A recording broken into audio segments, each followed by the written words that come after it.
बिस्मिल्लाहिर्रहमानिर्रहीम। आज के हमारे लेक्चर में हम मेजरमेंट ऑफ डिस्पर्जन के बारे में बात करेंगे, या मेजरमेंट ऑफ वेरिएशन भी इसको कहते हैं। दोनों चीज़ें एक ही है। पिछले हमारे लेक्चर में हमने जो है मेजरमेंट ऑफ सेंट्रल टेंडेंसी पे बात की थी, और सेंट्रल टेंडेंसी का हमने ये डिफाइन किया था कि वो वैल्यूज़ जो कि हमारे पास सेंटर की तरफ फॉल करती है या सेंटर में फॉल करती है, या वो वैल्यूज़ जो सेंटर की तरफ कोशिश करती है कि वो सेंटर की तरफ आए। ठीक है। सो इसमें मीन हो गया, मीडियन हो गया या मोड हो गया, ये तीन डिफरेंट ऐसी वैल्यूज़ होती हैं जो कि सेंटर में लोकेट करती है, इसीलिए इनको मेजरमेंट ऑफ सेंट्रल टेंडेंसी कहते हैं। जबकि जो मेजरमेंट ऑफ वेरिएशन है, ये वेरिएबिलिटी दिखाती है किसी डेटा में कि एक डेटा में चेंज कितना है, एक डेटा दूसरे डेटा से या एक डेटा का एक कॉर्नर दूसरे से कितना दूर है। ये मेजरमेंट ऑफ वेरिएशन हमें डिग्री ऑफ वेरिएशन के बारे में बताती है कि डेटा में कितनी वेरिएबिलिटी है, कितने डिफरेंसेस हैं, कितना चेंज है, ये हमें वेरिएशन से पता चलता है। इसमें भी हमारे पास जो है वो तीन है, लेकिन हम अभी आपके कोर्स के हिसाब से दो पढ़ेंगे। एक जो है वो उसको हम कहते हैं स्टैंडर्ड डिविएशन, जो आपको रेड कलर में नजर आ रहा है, ये मेजरमेंट ऑफ वेरिएशन है। और दूसरा मेजरमेंट ऑफ वेरिएशन जो हम पढ़ेंगे उसको हम कहते हैं वेरिएंस। ठीक है, एक है स्टैंडर्ड डिविएशन और दूसरा है वेरिएंस, ये आपके कोर्स में है। तीसरा जो है उसको हम कहते हैं इंटर क्वार्टाइल रेंज,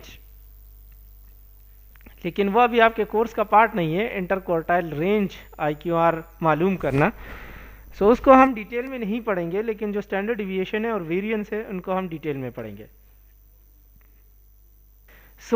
आते हैं अब फर्स्ट स्टैंडर्ड, वो जो स्टैंडर्ड डिविएशन है उस पे, और पढ़ते हैं कि ये क्या चीज होती है। तो the standard deviation is a measure which describe how much an individual measurement differ on the average from the mean। कि एक इंडिविजुअल मेजरमेंट है, एक अलहदा वैल्यू है, एक इनफिरादी वैल्यू है। अगर एक डेटा सेट में हम मीन निकालते हैं तो उस मीन के बेस पे हम उस इंडिविजुअल वैल्यू को, जब वो डिस्टेंस मालूम करते हैं, काउंट करते हैं कि ये जो इनफिरादी या जो एक वैल्यू है ये मीन से कितनी दूर पड़ी हुई है। इसको हम स्टैंडर्ड डिविएशन कहते हैं। ठीक है, सपोज कर लें हमने स्टैंडर्ड डिविएशन निकालना है या स्टैंडर्ड डिविएशन मालूम करना है। लास्ट टाइम जो मैंने आपको बताया कि हम नॉर्मल डिस्ट्रीब्यूशन किसे कहते हैं, जब एक डेटा नॉर्मली डिस्ट्रीब्यूट होता है। फॉर एग्जांपल ये आपके पास एक स्ट्रेट लाइन है, ठीक है, जिस पे हमारे पास सारा डेटा पड़ा हुआ है। जब हम नॉर्मल डिस्ट्रीब्यूशन की बात करते हैं और हम कहते हैं कि एक डेटा नॉर्मली डिस्ट्रीब्यूट होता है, तो जब उसको हम ग्राफिकली रिप्रेजेंट करते हैं तो वो इस तरह की शेप देता है, एक बेल शेप। ये देखें, पहाड़ जैसा शेप बनता है, इसको हम नॉर्मल डिस्ट्रीब्यूशन कहते हैं। ठीक है, ये नॉर्मल डिस्ट्रीब्यूशन का कमाल क्या होता है? इसका कमाल ये होता है कि हमारे पास मीन और मीडियन और मोड, ये तीनों इसी जगह फॉल करते हैं।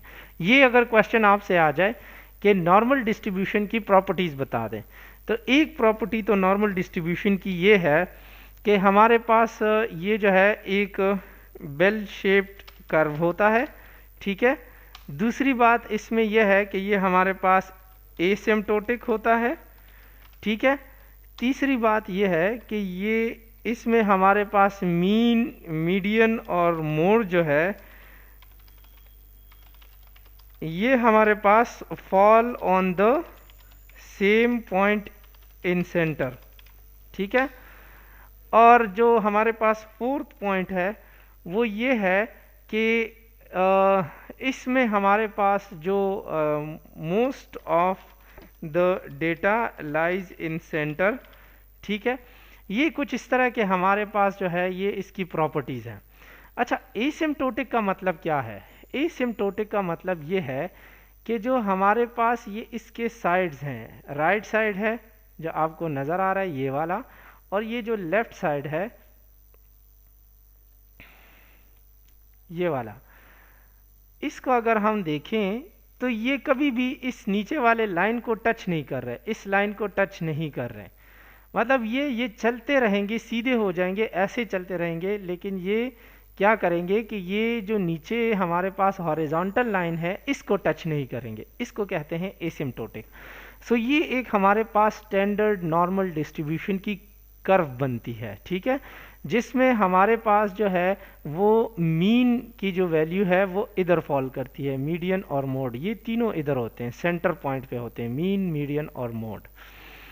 जबकि स्टैंडर्ड डिविएशन, फॉर एग्जांपल मैं एक सपोज कर लें एक पॉइंट उठा लूँ, सपोज कर लें ये एक पॉइंट है, ठीक है, ये जो मैंने यहाँ पे ड्रॉ कर लिया, या एक ये पॉइंट उठा लूँ, तो मैं जब कंपेयर करता हूँ कि ये जो सिंगल पॉइंट है ये मीन से कितने फासले पे पड़ा हुआ है, ये पॉइंट इस मीन से कितने फासले पे पड़ा हुआ है, या ये पॉइंट इस मीन से कितने फासले पे पड़ा हुआ है। सो ये जो स्पेस हमें दिखा रहा है इसको हम कहते हैं स्टैंडर्ड डेविएशन। तो जनरली हमारे पास, ये भी मैं बताता चलूं कि हमारे पास जो है एक नॉर्मल डिस्ट्रीब्यूशन कर्व में हमारे पास क्या होता है, 3 स्टैंडर्ड नॉर्मल डिस्ट्रीब्यूशन होते हैं, 3 स्टैंडर्ड नॉर्मल डिस्ट्रीब्यूशन, जिसको हम एम्पेरिकल रूल के हिसाब से डिवाइड करते हैं। मैं आपको बताता चलूं कि ये अगर आप एरिया देखें, ये मीन के लेफ्ट साइड पे और राइट साइड पे मैंने एक लाइन बना दी, इसको मैं कलर करता हूं ग्रीन, ठीक है, इन दोनों को मैं ग्रीन कलर करता हूं। तो ये जो एरिया है इसको हम, ये जितना भी ये यहां से यहां तक ये जो एरिया है इसको हम क्या कहेंगे, फर्स्ट स्टैंडर्ड डिविएशन कहेंगे। इसको क्या कहेंगे, फर्स्ट स्टैंडर्ड डिविएशन। ये वाला पॉइंट और ये वाला पॉइंट, ठीक है, इसके दरमियान जितना भी हमारे पास ये है स्पेस है, इसको हम क्या कहेंगे, इसको हम फर्स्ट स्टैंडर्ड डिविएशन कहेंगे, ठीक है। और ये फर्स्ट स्टैंडर्ड डिविएशन हमारे पास जितना भी डेटा होता है उसका 68% बनाता है, ठीक है, इसका क्या बनाता है, 68% बनाता है। ये याद रखें, first standard deviation is equal to 68%, दोनों साइड पे, मीन के राइट साइड पे भी और लेफ्ट साइड पे भी। तो अगर हम सिर्फ लेफ्ट साइड वाले की बात करें तो ये 34% हो जाएगा, और राइट साइड की बात करें तो भी 34, क्योंकि 68 को हम जब डिवाइड करते हैं, तकसीम करते हैं 2 पे, तो 34 बनेगा। सेकेंडली हमारे पास जैसे मैंने बताया 3 स्टैंडर्ड डिविएशन होते हैं, तो यहाँ और यहाँ ये हमारे पास हो गए दूसरा स्टैंडर्ड डिविएशन। सो इसको मैं कलर करता हूँ ऑरेंज, ठीक है, इसको मैं क्या कलर देता हूँ, ऑरेंज कलर देता हूँ। तो ये और ये पॉइंट जो है ये हमारे पास क्या हो गया, सेकंड स्टैंडर्ड डिविएशन हो गया। ये यहाँ से लेकर यहाँ तक, इसका कलर भी मैं डार्क कर दूं ताकि आसानी से नजर आए। इसमें आप याद रखें कि सेकंड स्टैंडर्ड डिविएशन अगर तो हम अलग अलग काउंट करें तो उसकी परसेंटेज अलग बनेगी, लेकिन अगर ये ग्रीन वाला एरिया भी इसके साथ कैलकुलेट करें तो ये हमारे पास टोटल बनाएगा कितना, ये हमारे पास बनाएगा 95%। कितना बनाएगा, सेकंड स्टैंडर्ड डिविएशन हमारे पास कितना बनाएगा, 95%, ठीक है। सो जैसे मैंने बताया कि यहाँ पे एक साइड पे अगर हम 68 को डिवाइड करें तो ये 34% होगा, और अगर हम इधर वो कर लें तो ये 34% होगा। ये दोनों कुल मिला के 68% बना रहे हैं। सो अगर इन 34 के साथ हम ये ऑरेंज वाला एरिया भी कैलकुलेट करें तो ये सब कंबाइन होके 95% बनाएगा। तो अलहदा की अगर हम बात करें तो ये हमारे पास बनाएगा 17.5%, ठीक है, कितना, 17.5%। ये ऑरेंज स्पेस का ये एरिया, सिमिलरली 17.5% ये स्पेस एरिया। तो ये अगर हम देखें तो हमारे पास जो है ऑरेंज वाला जो स्पेस है वो अलहदा 17.5% है, लेकिन अगर हम इसके साथ 34% और फिर 17.5% ऐड करेंगे तो ये सब कुल मिला के 95% बना रहा है। सो इसका मतलब यह है कि मीन के लेफ्ट साइड पे और राइट साइड पे सेकंड स्टैंडर्ड डिविएशन का जो बॉर्डर है, ठीक है, ये जो बॉर्डर है जहां पे second standard deviation right side पे इधर खत्म हो रहा है और लेफ्ट साइड पे इधर खत्म हो रहा है, इस बॉर्डर के दरमियान जितना भी डेटा हमारे पास है ये हमारे पास 95% डेटा को रिप्रेजेंट करता है। कितने डेटा को? 95% डेटा को। Now coming to the third point, और थर्ड पॉइंट जो है वो थर्ड स्टैंडर्ड डिविएशन जो है ये हमारे पास जो है क्या है, ये हमारे पास इधर लोकेट करता है। सो अगर इसको मैं कलर दे दूं तो थर्ड स्टैंडर्ड डिविएशन को अगर मैं कलर दे दूं तो ये और ये जो पिंक कलर आपको नजर आ रहा है ये थर्ड स्टैंडर्ड डिविएशन हो गया। सो मैं इसको लेबल कर दूं आसान तरीके से समझने के लिए ताकि आप सबको समझ आए कि अगर तो मैं इसको कहूं तो ये मेरे पास 3S कहलाएगा। ठीक है, क्या कहलाएगा? 3S कहलाएगा। सिमिलरली ये हमारे पास जो है वो 2S होगा, मतलब 2 स्टैंडर्ड डिविएशन, और ये पॉइंट जो है ये हमारे पास फर्स्ट स्टैंडर्ड डिविएशन होगा। ठीक है, ये हमारे पास फर्स्ट स्टैंडर्ड डिविएशन होगा ताकि हम आसानी से इसको समझें। ये आप इस लाइन के बिल्कुल नीचे जो है ना वो इसको आप क्या कर सकते हैं, लिख सकते हैं ताकि आपको आसानी से समझ आए। सिमिलरली अगर तो मैं इसको आगे लेके जाऊं, ठीक है, और मैं ये बात करूं यहां तक इसको खींच लूं, ठीक है,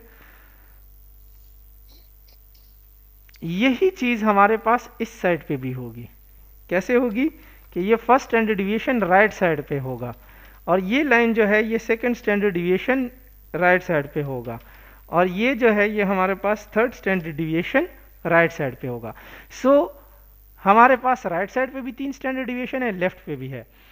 अब हम बात करते हैं थर्ड स्टैंडर्ड डिविएशन जो हमारे पास इस लाइन से लेकर इस लाइन तक के डेटा को रिप्रेजेंट करती है। अगर हम पूरे कंबाइन की बात करें, और पूरे कंबाइन की अगर हम बात करें तो ये हमारे पास कितना डेटा बनाता है? 99.3%, नहीं 99.7%। तो 99.7% डेटा जो है वो हमारे पास इस पिंक बॉर्डर के दरमियान जितना भी है उसमें आता है।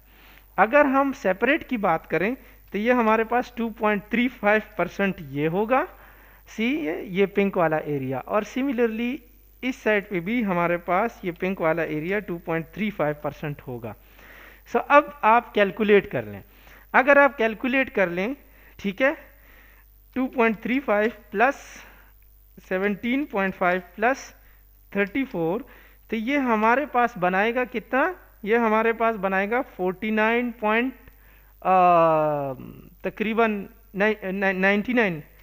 99.7 बनाएगा। ठीक है, नहीं सॉरी 99.7 तो पूरे स्टैंडर्ड डिविएशन का है, ये हमारे पास बनाएगा 49.35, इस तरह का बनाएगा। ठीक है, सो इसका मतलब ये है कि ये जितना भी यहां से लेकर यहां तक का एरिया है ये हमारे पास क्या है? ये हमारे पास 49.35% इस साइड पे भी है, और ये 49.35% जो है वो सिमिलरली ये लेफ्ट साइड पे भी है। सो अगर पूरे कंबाइन की हम बात कर लें तो कंबाइन हमारे पास इसमें पूरा का पूरा जो है 99.7% आता है। कितना आता है? 99.7, क्योंकि 49.35 और 49.35 को जब हम प्लस करते हैं तो वो इतना आता है। सो ये हमारे पास स्टैंडर्ड डिविएशन का कॉन्सेप्ट हो गया कि जो हम एक स्टैंडर्ड नॉर्मल कर्व के अंदर डेटा की डिस्ट्रीब्यूशन की बात करते हैं। हमारे पास इस पूरे कर्व में जो है वो 100% डेटा आ रहा है, लेकिन यहाँ पे हम 99.7 की बात इसलिए कर रहे हैं क्योंकि हमने ये वाला एरिया और ये वाला एरिया खाली छोड़ दिया है। ये इसलिए खाली छोड़ दिया क्योंकि हम इसको कहते हैं एसिम्प्टोटिक, कि अगर तो गलती से या हमें अनजाने में हमसे कोई डेटा रह गया है, जो कि बहुत बड़े डेटा में अक्सर हो जाता है कि हमें नहीं पता चलता कि कौन सा डेटा इसमें आ रहा है या नहीं, 1 या 2 पॉइंट सिंपल डेटा के वो बाहर रह जाते हैं तीनों स्टैंडर्ड डिविएशन से। सो ये कर्व के इन एरियाज में ये पड़े होंगे और इसीलिए ये 100% क्लोज नहीं होता। ठीक है, सो एम्पेरिकल रूल आपको कह रहा है कि फर्स्ट स्टैंडर्ड डिविएशन जो है वो मीन के राइट एंड लेफ्ट साइड पे 34 और 68% डेटा पे कंसिस्टेंट होगा, मतलब 68% डेटा फर्स्ट स्टैंडर्ड डिविएशन के अंदर आएगा। सेकेंड स्टैंडर्ड डिविएशन के अंदर 17.5%, राइट एंड लेफ्ट अलग अलग साइड पे कंबाइन करो तो 95%। और थर्ड स्टैंडर्ड डिविएशन में हमारे पास 99.7% आता है। वैल्यू मुझसे गलत हो गई थी, 17.5% नहीं है, ये 13.5% है, क्योंकि जब हम इसको प्लस करते हैं तो अगर 17.5 करेंगे तो ज़्यादा आएगा। सो अगर हम 13.5% को मल्टीप्लाई करें बाई 2 तो ये 27 आएगा, फिर इसको 34 के साथ एक बार, फिर 34 के साथ दूसरा, तो ये 95 इस तरह आएगा। सही है। सो ये हमारे पास 13.5 बनता है। ये आपकी बात ठीक है यहाँ पे कि ये इस तरह से आएगा। एम्पेरिकल रूल जो है हमें हमने कंबाइन फर्स्ट स्टैंडर्ड डिविएशन में 68, दूसरे में 95 और तीसरे में 99.7। तो स्टैंडर्ड डिविएशन इतना हमें समझ आ गया कि मीन के राइट साइड पे या लेफ्ट साइड पे कोई वैल्यू कहाँ पे पड़ी हुई है, कितनी दूर पड़ी हुई है, तो ये हमारे पास स्टैंडर्ड डिविएशन कहलाता है। सो दूसरा पॉइंट हमें कहता है कि लार्ज स्टैंडर्ड डिविएशन मीन्स के जो डेटा है वो स्कैटर्ड होगा, फैला हुआ होगा, मीन से दूर दूर पड़ा होगा।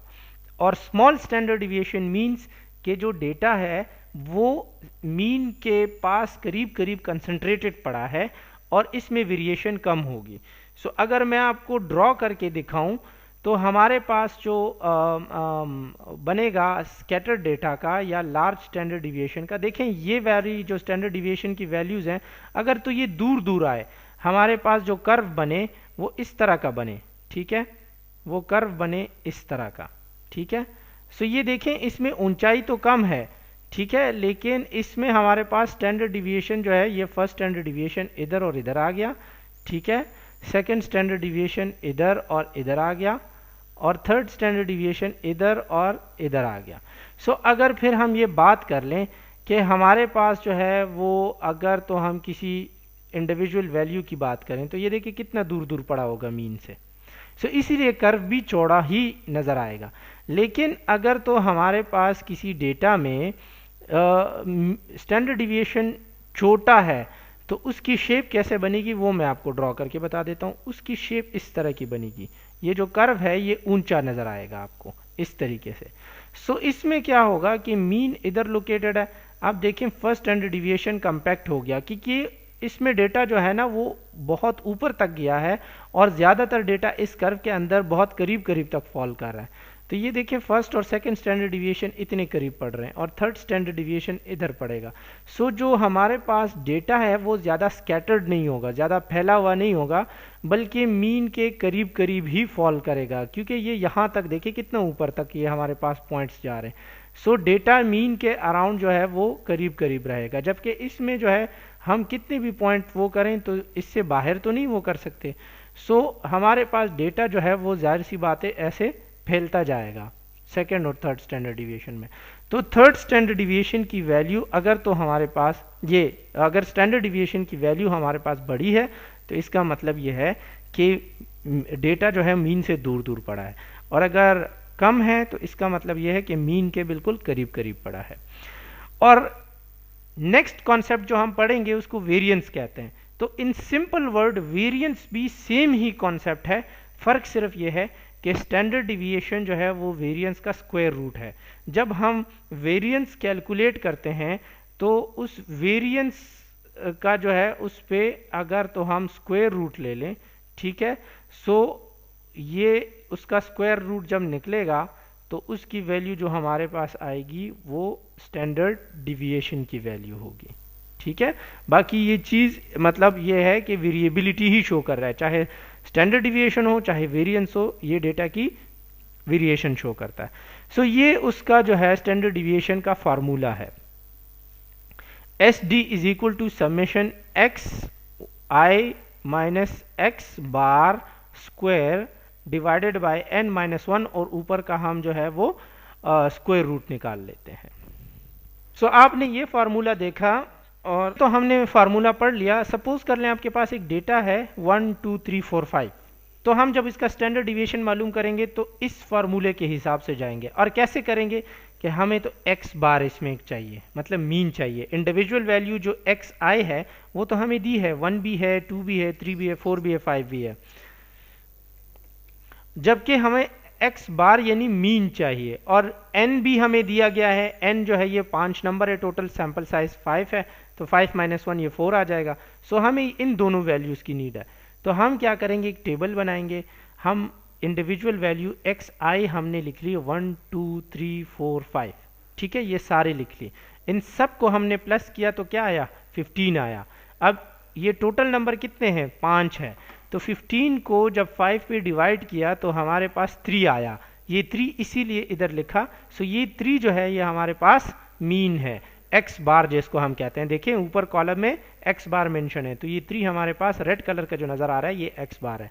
सो अब फार्मूला में अगर आप देखें तो फार्मूला में क्या है, x I minus X bar square, ठीक है, x I minus X bar square. तो एक्स आई की वैल्यू भी हमें पास इंडिविजुअल है और एक्स बार की भी है, तो हम क्या करेंगे, x I minus X bar, her individual value से एक्स बार को माइनस करेंगे। सो 1 से 3 को किया, फिर 2 से 3 को किया, 3 से 3 को किया, फिर 4 से 3 को, इस तरह हर एक वैल्यू से 3 को माइनस कर लिया।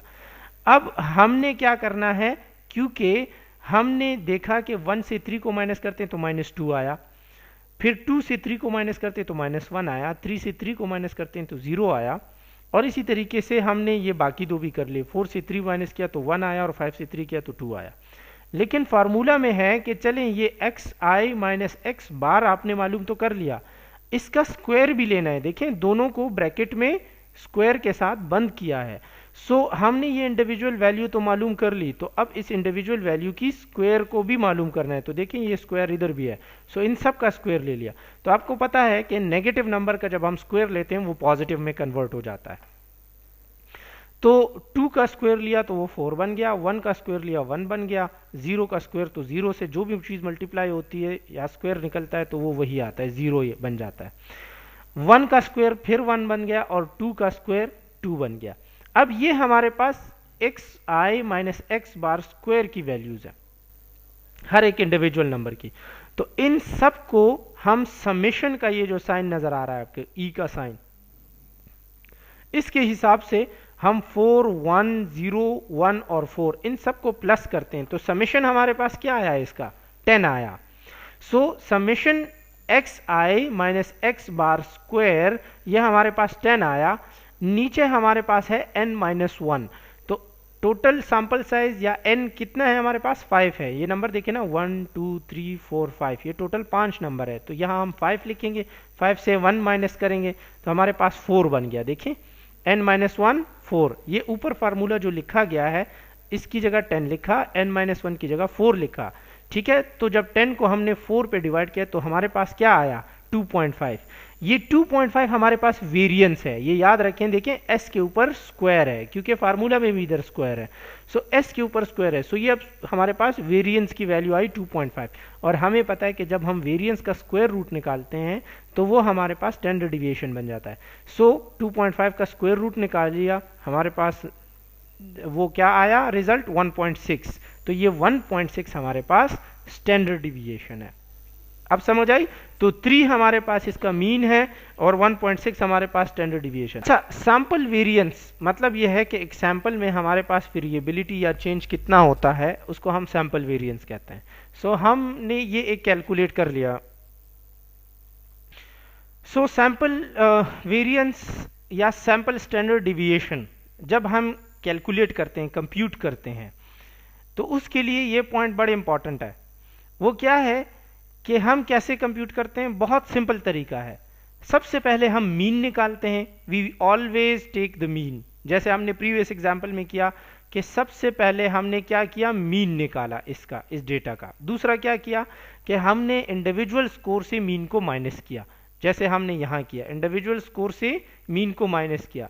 तीसरा ये कि हमने जो भी हमारे पास रिजल्ट्स आए, हर इंडिविजुअल स्कोर को जब मीन को से माइनस किया तो उसका हमने स्क्वायर लिया।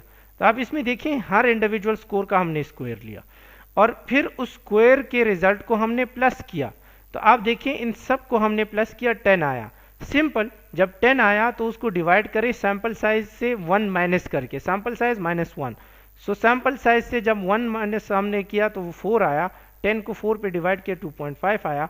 ये 2.5 हमारे पास वेरिएंस है, और जब इसका हम स्क्वायर रूट लेंगे तो वो हमारे पास स्टैंडर्ड डिविएशन बन जाएगा। सो दैट्स इट, ये इतना सिंपल है और इसमें कुछ नहीं है। So mean and standard deviation जब हम ग्रुप डेटा की निकालते हैं, वो बिल्कुल सिंपल डेटा था, वो ग्रुप डेटा नहीं था। एक होता है सिंपल डेटा और एक होता है ग्रुप डेटा।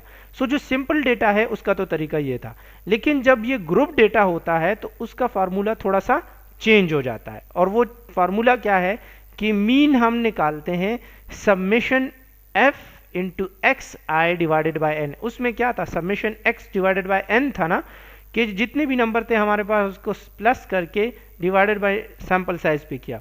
अब चूंकि हमारे पास अगर 60, 70, 200, 400 इंडिविजुअल वैल्यूज होंगी तो ये तो बहुत बड़ा डेटा है, तो इन सब को पहले प्लस करके फिर एन पे डिवाइड करना बड़ा मुश्किल होगा। सो हम इसमें उनकी फ्रीक्वेंसी ऐड कर लेते हैं। फ्रीक्वेंसी मतलब यह है कि अगर हमारे पास इंडिविजुअल वैल्यू 5 का नंबर मेरे पास 3 बार रिपीट हुआ है, सो मैं क्या करूंगा कि 3 मल्टीप्लाई बाय 5, 3 इंटू 5 मतलब 5 मेरे पास 3 बार रिपीट हुआ है और फिर उसको n पे डिवाइड कर दूंगा। सो रिपीटिशन यानी फ्रीक्वेंसी को उसके साथ मल्टीप्लाई करके n पे डिवाइड करूंगा, ये मीन का तरीका है। जबकि वेरिएंस या स्टैंडर्ड डिविएशन का फार्मूला क्या होगा कि समेशन तो अपनी जगह रहेगा, लेकिन एक्स आई इंटू एक्स बार जो है इसके साथ हम फ्रीक्वेंसी भी लगाएंगे। सो उस फ्रीक्वेंसी के हिसाब से हम यही वो पूरा बाकी वो सेम ही फॉर्मूला है। यहाँ पे उन्होंने जो है वो स्क्वायर नहीं लगाया, स्क्वायर रूट नहीं लगाया ऊपर, लेकिन f into X I minus X bar square divided by n minus 1 ये हम करेंगे, इसमें हम फ्रीक्वेंसी ऐड करेंगे। सो जब हम आगे कॉम्प्लेक्स एग्जाम्पल्स पढ़ेंगे ग्रुप डेटा के, उसमें ये आपको क्लियर हो जाएगा। अभी तक के लिए किसी को कोई क्वेश्चन है तो पूछ सकते हैं। Thank you very much.